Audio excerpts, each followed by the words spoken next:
는 하나님의 말씀은 창세기 37장 1절에서 4절 말씀으로 보기에 심히 좋은 요셉의 효도, 이런 제목으로 하나님 말씀 선포하겠습니다. 오늘도 오직 예수님입니다. 영상 잘 보셨습니까?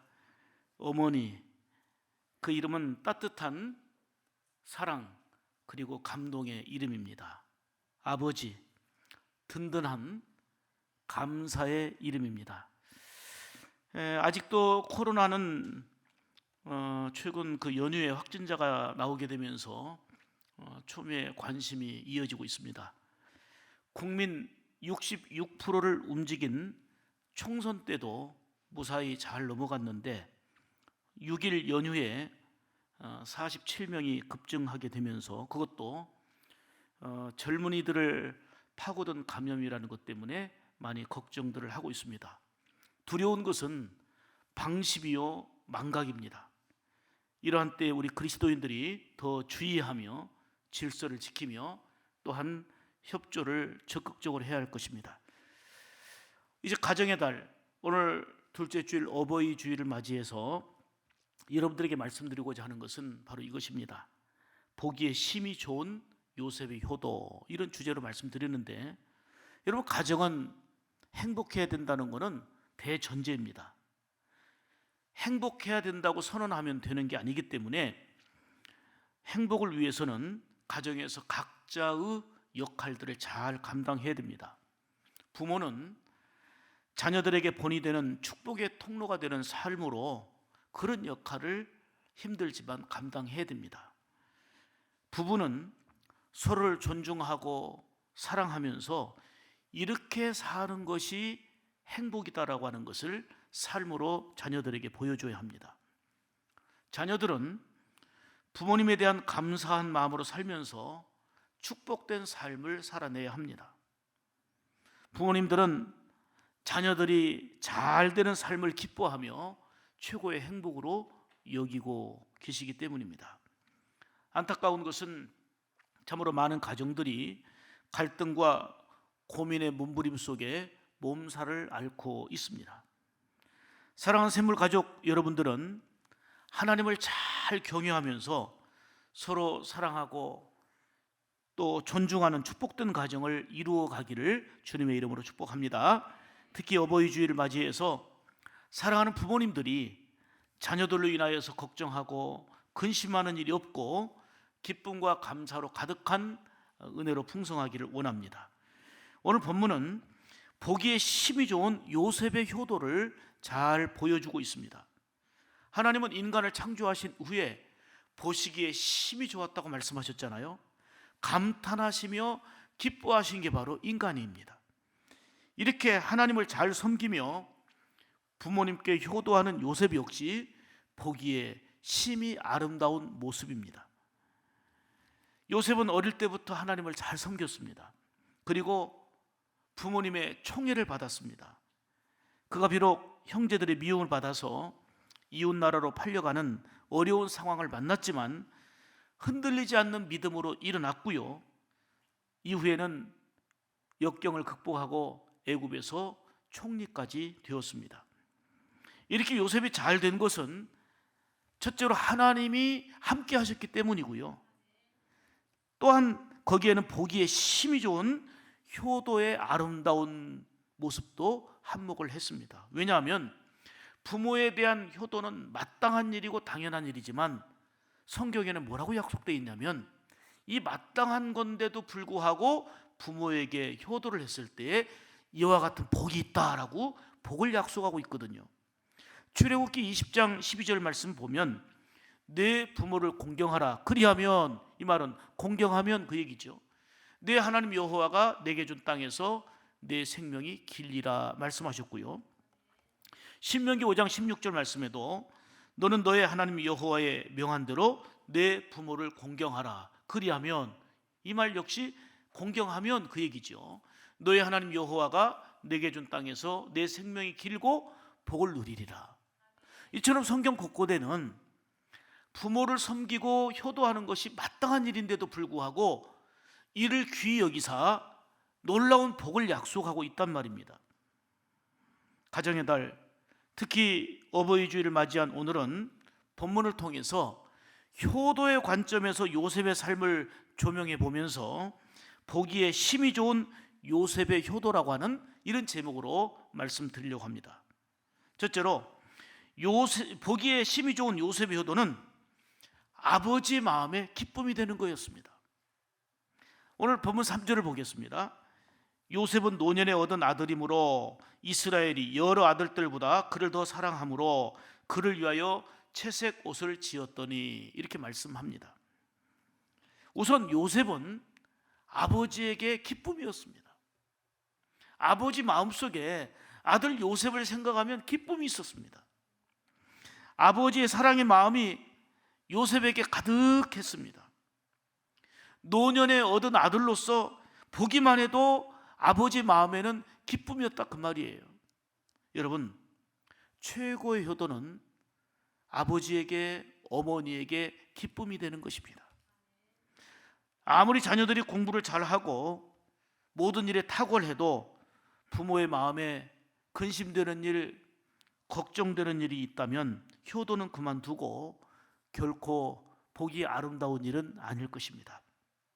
요셉은 아버지의 사랑을 독차지하면서 다른 형제들에게 미움을 받았습니다. 극심한 시기 질투로 꿈 많은 청소년기에 애굽의 노예로 팔려가서 이루 말할 수 없는 밑바닥 인생, 고생의 삶을 살았습니다. 그 후에 억울한 감옥살이와 계속되는 고난이 있었지만 한결같은 믿음으로 좌절하지 않고 승리해냈습니다. 그 후에 애굽에서 총리 대신이 되었고, 흉년으로 고통과 어려움에 처한 가족들을 애굽으로 다 모셔와 살면서 아버지의 기쁨이 되었고, 다시금 아버지에게 희망이 되었습니다. 이때 야곱이 아들 요셉에게 한 말이 있습니다. 내가 내 얼굴을 보았으니 지금 죽어도 가도다. 보통 그러잖아요. 죽어도 여한이 없다. 마지막까지 요셉은 아버지의 기쁨이었습니다. 성경은 부모를 공경하라 명령하고 있습니다. 이 공경이라는 단어를 보니까 키베드라는 단어인데요, 짐이 무겁다 하는 뜻입니다. 키베드, 짐이 무겁다. 그러니까 공경이라고 하는 키베드는 부모님을 공경하고 섬기는 것이 쉽지가 않다는 거예요. 힘들고 무거울지라도 최선을 다해서 감당하라, 그 얘기입니다. 우리나라의 좋은 전통은 부모를 공경하고 섬기며 효도하는 것입니다. 일찍이 고종 황제의 밀사였던 그 미국 선교사 알렌이 효도하는 한국인의 모습을 보고 감동 어린 이런 말을 남겼습니다. 이 세상에서 노인복지가 가장 완벽한 나라가 조선이다. 나의 노년을 위해서 나는 조선에서 다시 태어나고 싶다라는 말을 남긴 거죠. 그래서 옛날에는 어른이 빨리 되는 것을 기다렸다고 하는 그런 얘기가 있습니다. 물론 지금 같은 분위기에서는 어른이 된다는 것 자체가 더 무겁고 두렵고 걱정이 앞서기도 합니다만, 안타까운 비유지만 반려견을 키우는 이 일이 보편화된 이 시대에 부모님에 대한 관심은 뒷전으로 많이 밀려가고 있는 이런 현실을 보고 있습니다. 이를 풍자하는 이야기가 있죠. 시골에 살고 있던 어머니가 모처럼 아들집에 올라와서 머물게 되었습니다. 어느 날 아들 내외가 서로 대화하는 내용을 우연히 듣게 되었는데, 그 며느리가 남편에게 자기야, 자기는 누구를 제일 사랑해? 첫 번째가 누구야? 그러니까 물론 자기지, 남편이 최고라는 거예요. 이제 아내가 최고라는 거죠, 아내. 그럼 둘째는요? 두 번째는 우리 아들이지. 세 번째는 우리 강아지. 그럼 네 번째는 우리 엄마 빠졌네. 네 번째 어머니. 이 얘기를 우연히 들은 거예요. 너무 속이 상하고 화가 난 어머니는 아무 말도 하지 않고 메모지 한 장을 남기고 시골로 내려가 버렸습니다. 1번 보아라, 4번 간다. 사랑하는 여러분, 부모님은 자녀들을 뒷바라지 하느라고 온갖 고생을 다하고 이제는 나이 들어서 기운도 없고 이곳저곳 쑤시고 아픈 곳밖에 없습니다. 건강도 좋지 못할 뿐만 아니라 참 외롭고 힘들게 살고 계십니다. 최근 통계에 의하면 노인 자살률이 우리나라가 세계 1위라고 합니다. 조금 지나면 효도할 부모님이 우리 곁에 계시지 않습니다. 우리를 기다려주지 않는 것입니다. 이미 하늘나라로 가시고 부모님을 그리워하는 가정들 또한 많이 있습니다. 그렇다면 부모님은 지금 안 계셔도 예수 안에서 살아가는 우리가 서로 가족되어서 어른들을 부모님 삼아서 섬기고 함께하는 것은 보기에 심히 좋은 요셉의 효도와 같은 복된 일인 줄 믿습니다. 좀 더 자주 전화도 드리고 찾아가서 식사도 같이 하고 무엇보다도 대화를 좀 더 많이 할 수 있는 기회를 만들면 좋겠습니다. 요셉은 아버지의 마음에 기쁨이 되는 보기에 심히 좋은 효도의 사람이었음을 오늘 본문을 통해서 보여줍니다. 이처럼 우리도 부모님의 마음을 기쁘게 하겠다는 말과 행동과 섬김으로 보기에 심히 좋은 효도의 사람들이 되며 성경 속에 약속되어진 잘됨의 은혜와 장수의 복을 더불어 누리는 우리 샘물 가족들이 되기를 주님의 이름으로 축복합니다. 두 번째로 보기에 심히 좋은 요셉의 효도는 아버지의 말에 순종하는 것입니다. 창세기 37장 13절에 보면 이스라엘이 요셉에게 이르되 내 형들이 세겜에서 양을 치지 아니하느냐 너를 그들에게로 보내리라. 요셉이 아버지에게 대답하되 따라서 합시다. 내가 그리하겠나이다. 아멘. 요셉은 꿈쟁이입니다. 비전의 사람입니다. 어느 날 꿈꾼 후에 형님들이 꿈속에서 나에게 절한다고 하는 그런 꿈 얘기를 했습니다. 그렇지 않아도 미워 죽겠는데 이런 꿈 얘기까지 들은 형들은 말도 안 된다는 소리를 그런 태도를 취하면서 동생을 더욱더 미워했습니다. 거기에 아버지의 사랑을 독차지하는 요셉을 시기하고 질투해 왔습니다. 그러던 어느 날 아버지가 요셉에게 심부름을 시켰습니다. 그것은 세겜에서 형들이 양을 치고 있는데 거기에 좀 다녀오라는 것입니다. 이때는 교통수단도 발달되지 않고 걸어서 먼 길을 가야 되는 그런 상황이었습니다. 그렇지만 아들 요셉은 아버지의 말에 아까 13절에 보신 바와 같이 예, 그러하겠습니다. 즉시 순종을 합니다. 여기서 요셉은 아버지의 말에 순종하여 보기에 심히 좋은 효도의 모습을 잘 보여주고 있습니다. 17살 소년 요셉이 머나먼 길을 세겜까지 이르게 되었습니다. 그런데 형들이 안 보이는 것입니다. 그래서 사람들에게 물었더니 형들이 세겜에 머물지 않고 저 도단으로 옮겨갔다는 것입니다. 이를 알고 멀고 먼 도단까지 찾아갔습니다. 37장 16절 17절 보시면 그가 이르되 내가 나의 형들을 찾아오니 청하건대 그들의 양치는 곳을 내게 가르쳐 주소서. 그 사람이 가로되 그들이 여기서 떠났느니라. 내가 그들의 말을 들으니 도단으로 가자 하더라. 요셉이 그 형들의 뒤를 따라가서 도단에서 그들을 만나니라. 이 말씀대로 세겜으로 갔는데 세겜의 형들이 없으니까 물어봤더니 도단으로 떠났다는 거예요. 그래서 그 멀고 먼 도단까지 요셉이 간 거예요. 이건 아버지 심부름에 예, 그리하겠나이다 대답하고 간 거 아닙니까? 그런데 이렇게 힘들게 세겜을 지나서 도단까지 요셉이 왔는데 형들은 이 동생 요셉을 반기기는커녕 미워하고 질투하고 시기하고 있었던 이 동생을 죽일 모의를 하는 거예요. 그러다가 결국은 살려주면서 저 먼 나라로 노예로 팔아버린 것입니다. 이 얘기를 다 하려는 게 아니에요. 요셉은 아버지의 말에 예, 그리하겠나이다 라고 순종하면서 아버지에게 효도하는 아름다운 모습을 보여주고 있다는 것입니다. 요셉은 단순히 아버지의 심부름을 잘한 것을 넘어서 아버지가 죽기 전에 남긴 유언을 그대로 다 순종을 했습니다. 유언 두 가지를 말씀드리면, 첫 번째 유언은 이겁니다. 애굽의 종으로 팔아먹은 형들을 용서하라는 유언입니다. 창세기 50장에 나오죠. 요셉은 아버지의 말씀에 순종해서 마지막 형제들을 다 품어주고 용서합니다. 물론 하나님의 큰 은혜를 힘입어서 하나님의 사랑이 입각해서 용서를 한 것입니다마는 아버지의 말에 순종하는 심히 보기에 좋은 요셉의 효도의 모습을 유언을 지키는 순종을 통해서 알 수가 있습니다. 그 후에 7년 흉년으로 고통과 힘든 세월을 보내야 했던 그 모든 가족들을 품어주고 돌보는 그런 일을 요셉이 감당하는 모습을 볼 수 있습니다.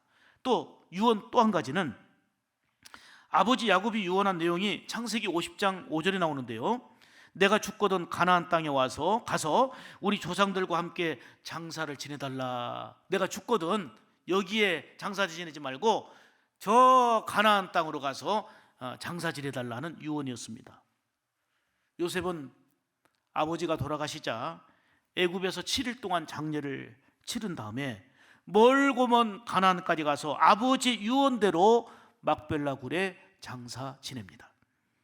이렇게 요셉은 아버지의 말에 잘 순종하는 보기에 심히 아름다운 효도의 모습을 곳곳에서 보여주고 있습니다.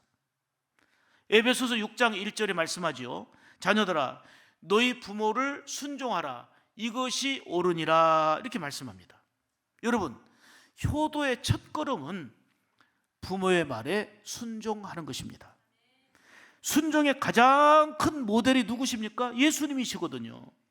하나님의 말씀에 순종하여 내 뜻대로 마옵시고 아버지의 원대로 되기를 원한다 말씀하시면서 그 무거운 십자가를 친히 담당하시고 피 한 방울, 물 한 방울 남기지 않으시고 다 쏟아주시면서 우리 구원을 위한 사명을 감당하시느라 순종하셨습니다.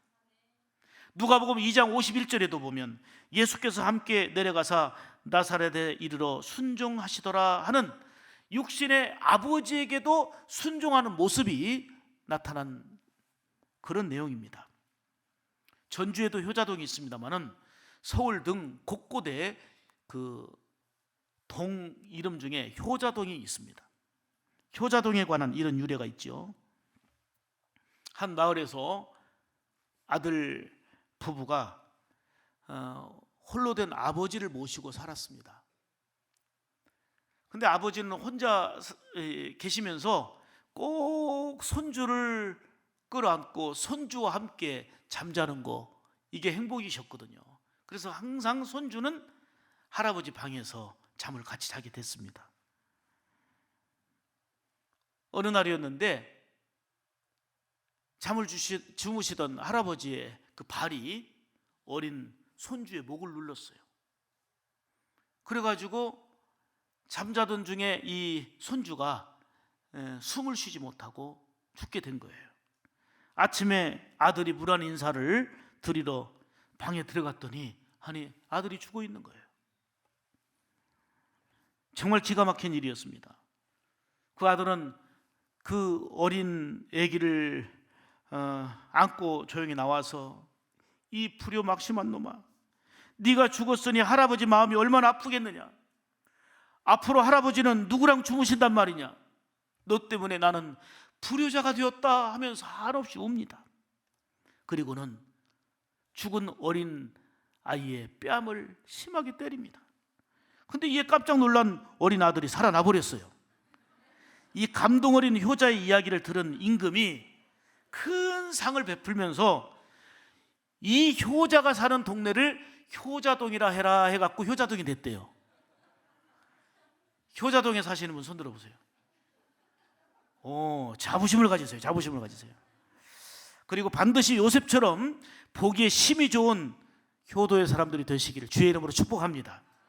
아울러 샘물가족 여러분들은 요셉처럼 부모의 말에 순종하는 보기에 심히 좋은 효도로 성경에 약속된 복과 은혜를 크게 누리시기를 주의 이름으로 축복합니다. 세 번째로, 보기에 심히 좋은 요셉의 효도는 믿음으로 살면서 믿음으로 잘 되고 잘 살게 된 것입니다. 창세기 39장 23절에 보면 여호와께서 요셉과 함께 하심이라, 여호와께서 그를 범사에 뭐하게 하셨더라? 한마디로 말하면 잘 되게 하셨다는 거예요. 요셉은 믿음으로 잘 살고 믿음으로 잘 되었습니다. 요셉은 결국 하나님이 함께 하셔서 복되고 형통한 존재가 되었습니다. 믿음으로 잘 되고 잘 살게 된 것입니다. 여러분, 저희 어머니의 소원도 그렇지만 여러분의 어머니, 아버지, 부모님의 소원은 무엇입니까? 자녀들이 잘 되는 것입니다. 자녀들이 잘 되기를 바라는 게 소원이고, 이를 위해서 온갖 고생하며 뒷바라지 해온 거 아닙니까? 특히 예수 믿는 우리의 간절한 바람은 우리 자녀들이 예수 잘 믿고 하나님 잘 섬기면서 축복된 미래를 열어가는 거 아니겠습니까? 요셉의 보기에 심히 좋은 효도는 많은 어려움과 힘든 일들이 있었지만 그것에 눌리거나 좌절되거나 넘어지지 아니하고 믿음으로 극복해서 믿음으로 살고 잘 되는 축복된 존재가 되었다는 사실입니다. 형들의 미움과 시기로 애굽으로 팔려가서 노예 생활하며 고생했던 그 삶을, 그러나 성실하게 열심히 생활했지만 또다시 억울하게 누명을 씌우고 감옥에 들어간 일들을 생각하면 꼬이고 꼬이는 인생, 답답하고 답답한 인생, 너무나도 힘든 삶이었습니다. 그렇지만 요셉은 낙심하거나 포기하지 않고 철저하게 하나님을 믿고 의지하는 믿음으로 살았습니다. 그가 범죄하지 않고 승리할 수 있었던 그 이유는 하나님 앞에서의 신앙 때문입니다. 그 대표적인 예로 보디발 장군의 집에서 일할 때에 가정 총무로까지 인정을 받았잖아요. 모든 걸 다 위임을 받은 상황입니다. 이때 보디발의 아내가 요셉을 성적으로 유혹을 했습니다. 지금 아무도 보지 않는다. 너와 나와 둘만 있다. 이렇게 유혹할 때에 요셉이 어떻게 물리칩니까? 내가 어찌 하나님 앞에서 범죄하겠습니까? 지금 너와 나 둘만이 아니라 지금 하나님 앞에 있다는 겁니다. 즉 코람데오 신앙, 이것이 바로 하나님과 함께하는 신앙이었고 죄를 이길 수 있는 힘이었고 매 순간에 여호와를 제대로 경외하면서 하나님 주시는 은혜와 복을 그리고 형통함을 누릴 수 있는 비결이었던 것입니다. 부모님들은 아프고 기운이 없어 힘들어도요, 잘된 자식들을 자랑하는 데는 불쑥 힘이 나요. 자녀들이 잘된 거 생각하면 막 힘이 나고 힘이 솟구치는 거죠. 여기에서 잘됨이라는 것은 얼마나 좋은 직장을 가지고 얼마나 돈을 많이 벌고 출세적 관점에서의 잘됨을 말하는 게 아닙니다. 먼저는 믿음으로 잘 되는 것입니다. 하나님과의 관계가 바로 되고 예수님과의 관계가 바로 되는 것이 잘 되는 것입니다. 요셉처럼 코람데오 신앙으로 하나님이 함께 하심으로 결국은 형통한 복을 누리는 거, 그게 잘됨 아니겠습니까? 그럴 때 하나님이 때가 되면 높여주시고 붙들어 주시고 채워주시고 선하게 인도해 주시는 것입니다. 그래서 하나님께는 영광이 되어지고 부모님에게는 보기에 심히 좋은 요셉처럼의 효도가 되는 것입니다. 사랑하는 여러분, 믿음으로 사시기를 축복합니다. 하나님께 믿음으로 인정받으며 매사에 승리하는 은혜가 있기를 간절히 소망합니다. 그래서 요셉처럼 믿음으로 잘 되고 믿음으로 잘 살아서 보기에 심히 좋은 효도의 삶이 되기를 간절히 원하는 것입니다. 삼성보험회사에 한 아버지의 고백이라고 하는 신문 광고된 내용을 제가 읽게 되었습니다. 감동이 되어서 제가 인용하려고 합니다. 한 아버지의 고백, 29세 14시간을 기다려서 자식이 태어나 울음소리를 들을 수 있었습니다. 당신은 하나님을 믿지 않았지만 당신도 모르게 하나님께 기도를 드렸습니다. 37세, 자식이 초등학교에 들어가 우등상을 탔습니다. 당신은 액자를 만들어 가장 잘 보이는 곳에 걸어두었습니다. 아직도 당신의 방에는 누렇게 바른 액자가 걸려 있습니다. 44세, 일요일 아침 모처럼 자식과 뒷산 약수터에 올라갔습니다. 이웃 사람들은 자식이 아버지를 닮았다며 인사를 하니까 당신은 기분이 좋았습니다. 48세, 자식이 대학 시험을 보러 갔습니다. 당신은 평소와 다름없이 출근했지만 하루 종일 일이 손에 잡히지 않았습니다. 53세, 자식이 첫 월급을 타서 네일을 사왔습니다. 당신은 쓸데없이 돈을 썼다고 나무랐지만 밤이 늦도록 그 네일을 입어보고 또 입어봤습니다. 61세, 딸이 시집을 가는 날 도둑놈 같은 사위를 쳐다보며 한박 웃었지만 당신은 나이 들고서 처음으로 눈시울이 붉어졌습니다. 오직 하나, 자식 잘 되기만을 바라며 살아온 한평생. 하지만 이제는 희끗희끗한 머리와 얼굴에 주름이 생겨 쭈글쭈글한 당신을 우리가 아버지라 부릅니다. 한 아버지의 고백이라는 신문 광고된 내용인데요, 참 뭉클해서 이게 누구의 내용이겠습니까? 우리의 아버지 이야기고 우리의 어머니 이야기입니다. 부모님의 소망은 오직 자식이 잘 되기를 바라는 것입니다. 오늘 본문을 통해서 보기에 심히 좋은 요셉의 효도의 관점에서 요셉의 삶을 조명해 보았습니다. 사랑하는 여러분, 우리도 가정의 달을 맞이해서 요셉처럼 아버지의 마음에 기쁨이 되고, 요셉처럼 아버지의 말에 순종하고, 요셉처럼 믿음으로 잘 살면서 믿음으로 잘 되어 하나님께는 영광이 되어지고 부모의 마음에는 자긍심이 되어지는 보기에 심히 좋은 효도로 감동과 성경에 약속된 놀라운 복을 이어가는 우리 샘물 가족들, 온 성도들이 되기를 주님의 이름으로 축복합니다. 기도하겠습니다. 하나님 아버지,